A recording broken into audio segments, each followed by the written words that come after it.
Yeah, this is what they want. They want to see hitters. They want to see stars. They want to see robbers. They want to see killers. Off the record, powered by Amadeus. They just want to see me and my niggas. OTR's in the building. Let's do this. OTR. This is what they want. They want to see hitters. They want to see trap stars. They want to see robbers. They want to see killers. Off They the just want record, to see powered by me and my Amadeus. niggas. How we living. Hey.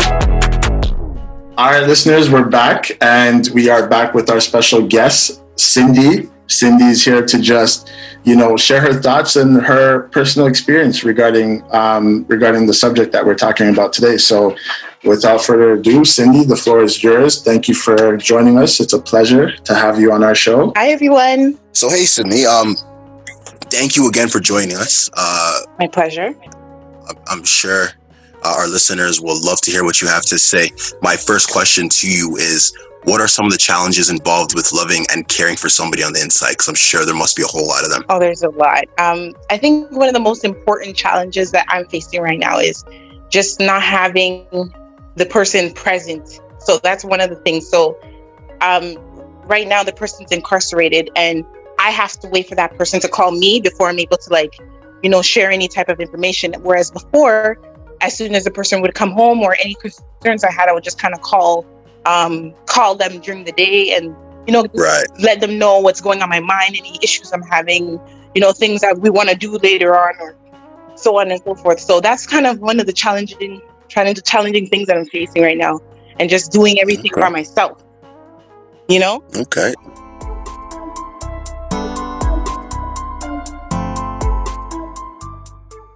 Would you consider that the most difficult for you, or is there something that's even more difficult than that? I think just managing everything by myself, whereas before, we kind of had shared roles. Like, my kids I have 3 children. My kids they're in sports, so now I gotta take them to sports, manage my business, manage my partner's business, manage the household, make sure the bills are paid, the mortgages are paid, and have to do all that by myself. Right. And then, you know what I mean? And still make sure that my mental health is still functioning after each day, right? So, yeah.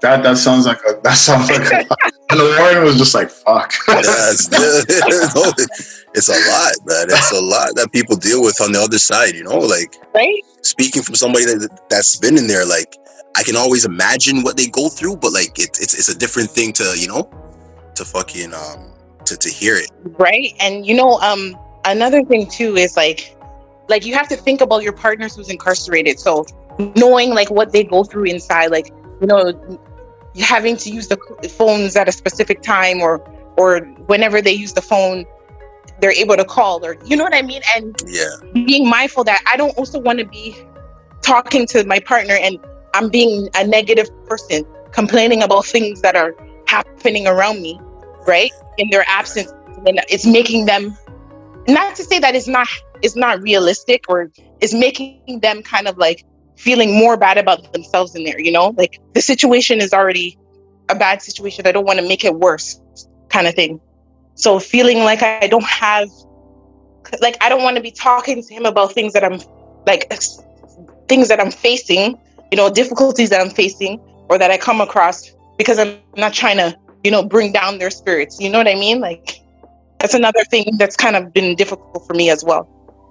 Yeah, and I can imagine, because it sounds like for the most part, emotionally, you got to carry the both of you guys. Facts. Right? And that can be draining, because with everything going on, some of us could barely carry our own selves emotionally. Yep. So to carry another person too is crazy.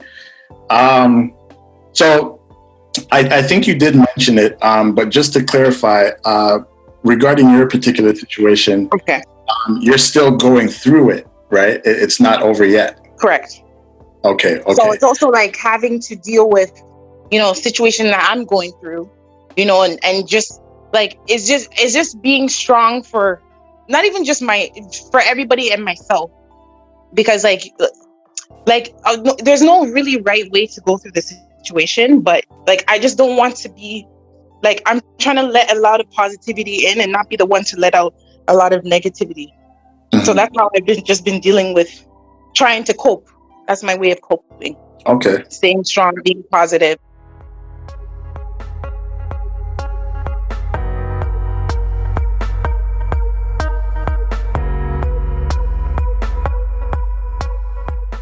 How do you think it differs with kids being involved? Do you think it makes the situation much more difficult? And if there weren't any kids involved, I know this is a very sticky. Oh, I will answer that question gladly. You know what? To be honest, and let's be real. So when children are involved, okay, so if I had no children, I think that, and it's going to sound weird, if I had no, like if anybody in my situation would have probably just left. Mm-hmm. Let's be honest.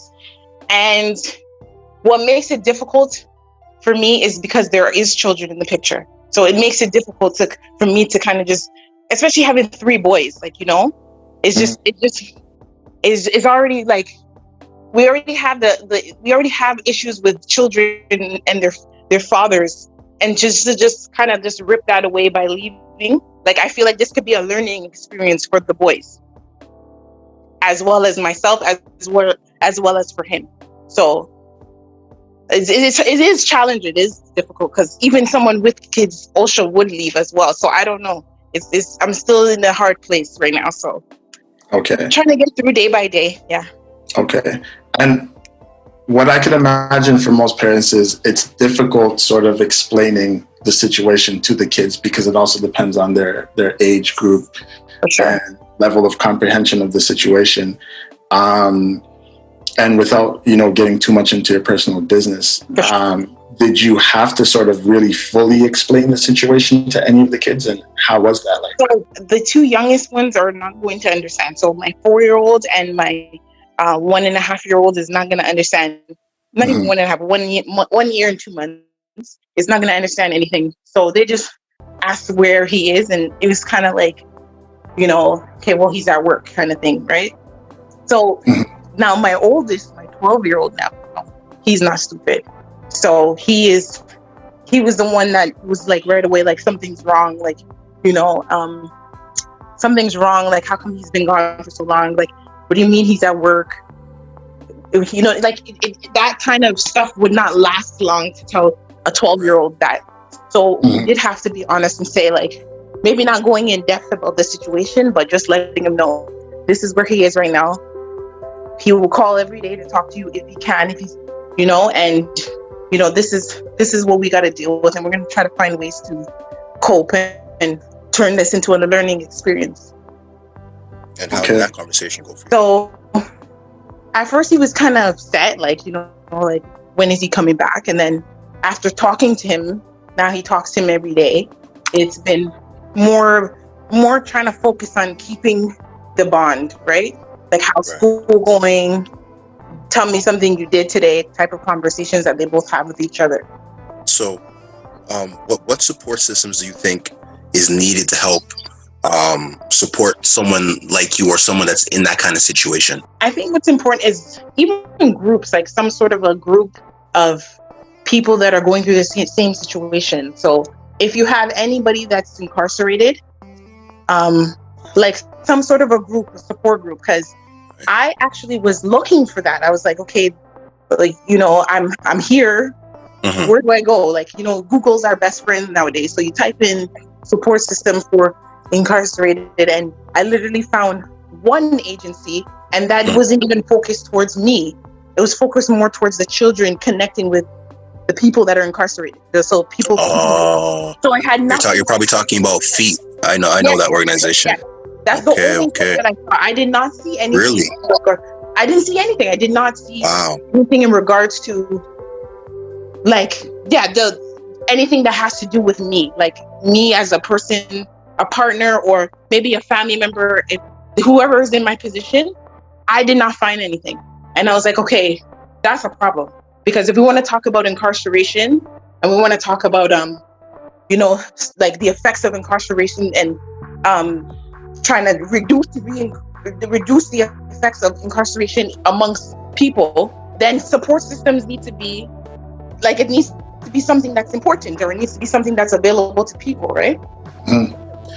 touching on that a little bit, where did you have any support systems? I know you said you were looking for even a group or just any type of support systems out there for anyone in your particular situation, but were you able to get some form of support through any family members, or what would have been what were some of the coping mechanisms you set in place for yourself, not finding any support?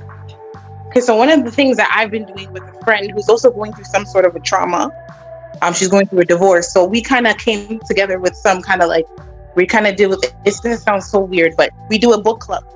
So we do book clubs that help with kind of self-help. So we're doing, the 5 a.m. club, it's written by a guy named, what's his name?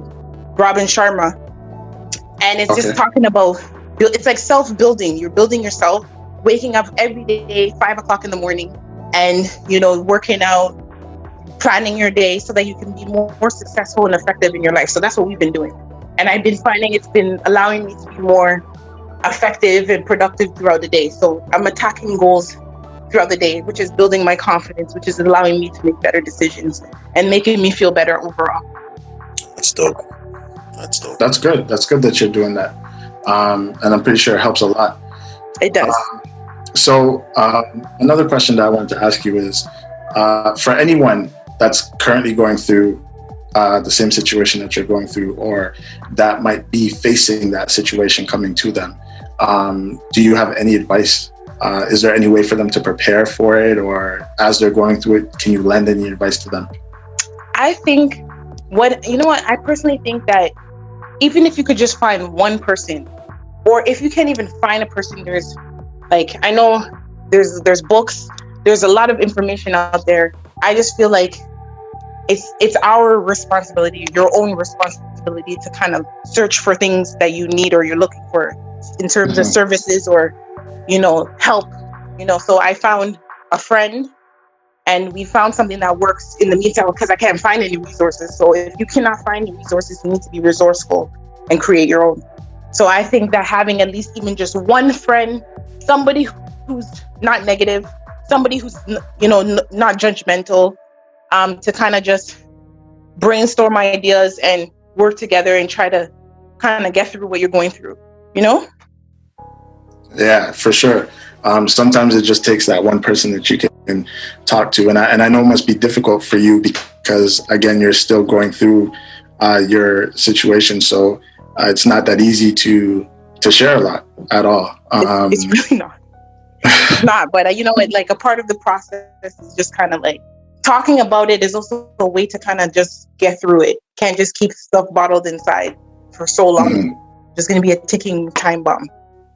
For sure. And even you just being on our show and just sharing with us some of the things that you're going through is also part of the process, I would imagine, too, right? Just knowing that there'll be other listeners that can hear your story and kind of, get a grasp of what it is that you're going through in this situation. Because most often time, and one of the reasons why we decided to do an episode on this topic is simply because, we do hear a lot and see a lot of articles and read on about a lot of things in terms of the person that's actually doing the time.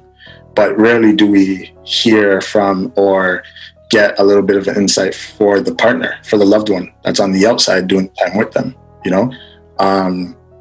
So it's very good that you're here on the show to share that with us.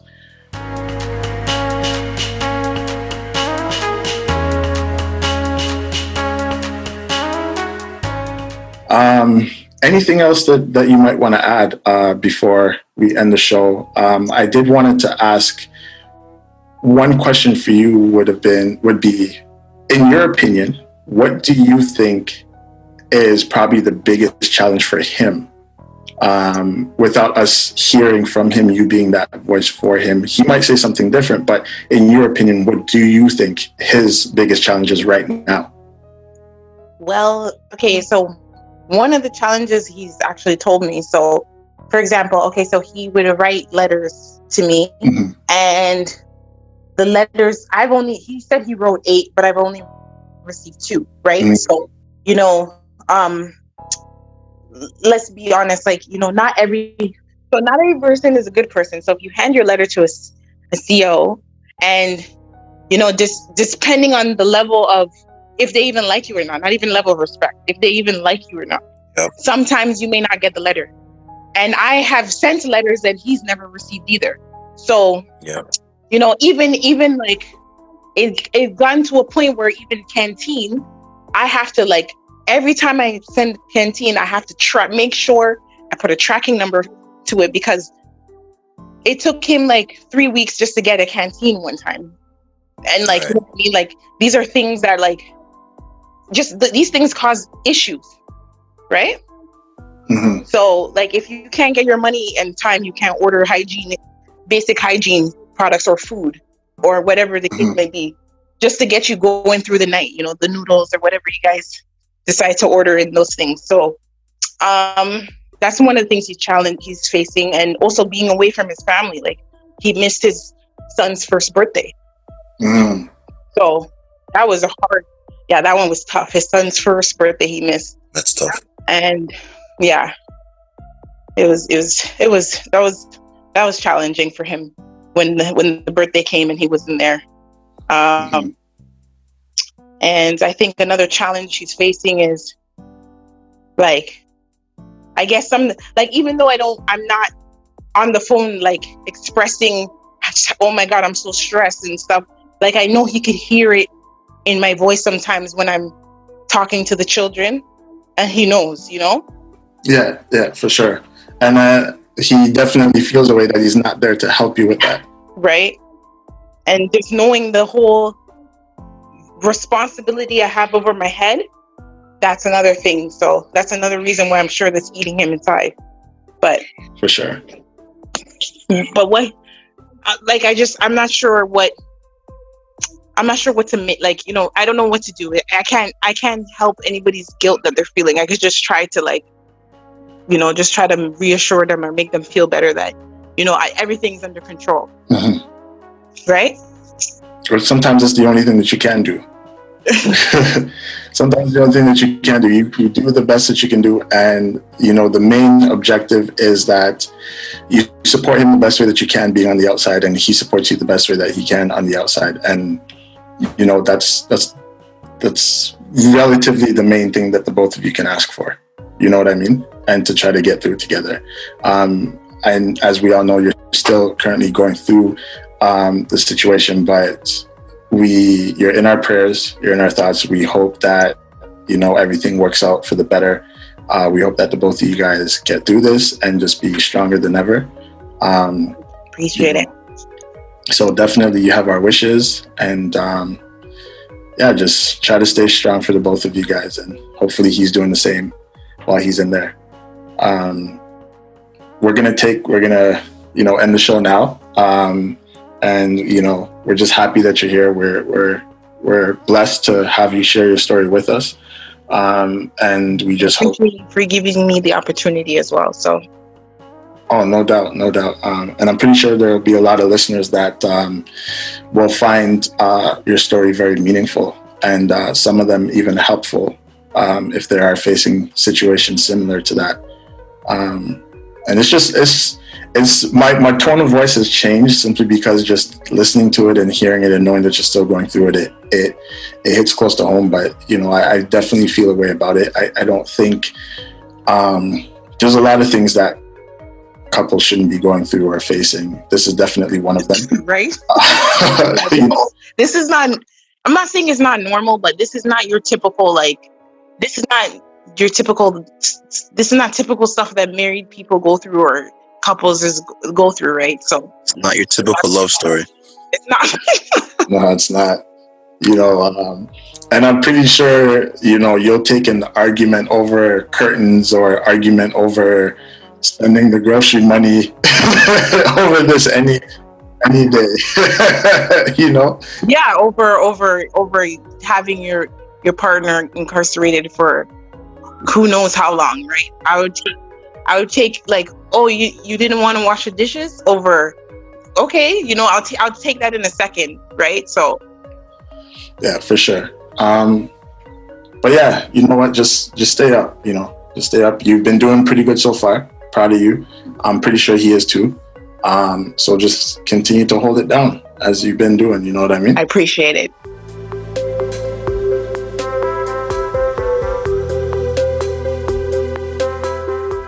We're gonna end off the show. If you have anything else to say to the listeners, please go ahead. Feel free. If not, we can take it out there.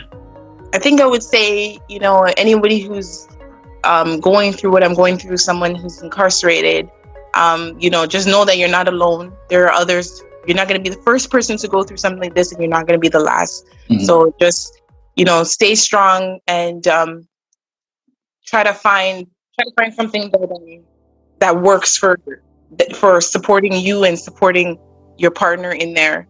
And if you got to pray after every call or pray during the call, then do so. Definitely.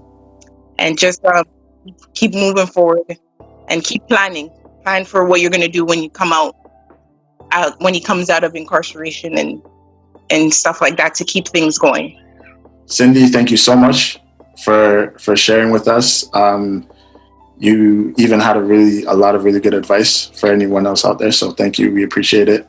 And stay in touch. We would like to just, get an update on how things are going and pray that it all works out. So thank you so much. It's always. Thank you, guys. Thank you, Cindy. All right. And that's it, listeners, for this episode. OTR, powered by Amadeus. We are out until the next one. Warren. You're listening to OTR, Voices from the Inside Out. Hit us up on Instagram at Amadeus TO. So at Amadeus, AMADEUSZTO. Or you can email us at otr@amadeus.ca.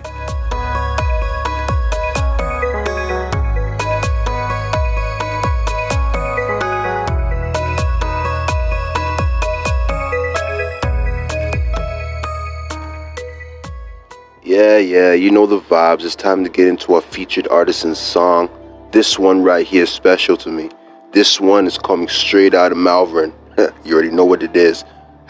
#burn shit. Yo, Malvern, stand up. The artist, Yasmin. The track, Young and Black. You heard it here first. OTR, powered by Amadeus. Hey, it's the cool anxious kid Yasmin Wright, and you're listening to Off the Record, powered by Amadeus. Shout out to Warren and Caldrick for bringing light to different topics and sharing their own experiences. It's not an easy thing to do, so I salute ya. Now here's my song, Young and Black. I used to feel uncomfortable in spaces, anticipated the racism, then wondered if that made me racist. They discriminate like we asked to be black, but come to think of it, don't know what I'd do if I wasn't that. Shea butter, baby, I'm a product of a black woman. Black is beautiful, a message to all the black children. To the kid in me, trying to make my dreams come true. Just know the white man will not be ready for you. But that's okay, he will never have a choice. Taking all the space I want, look, you're gonna hear my voice. Plus I'ma get jiggy with it, and my crown still won't fall. Mom's last name Stanley, this ain't Age of Ultron. This gon' be something your neighbor will tell you to turn down. Oh hell, what did Yasmin do now? This might actually start a right, cause we're done being silent. You have a light, let me see you shine it.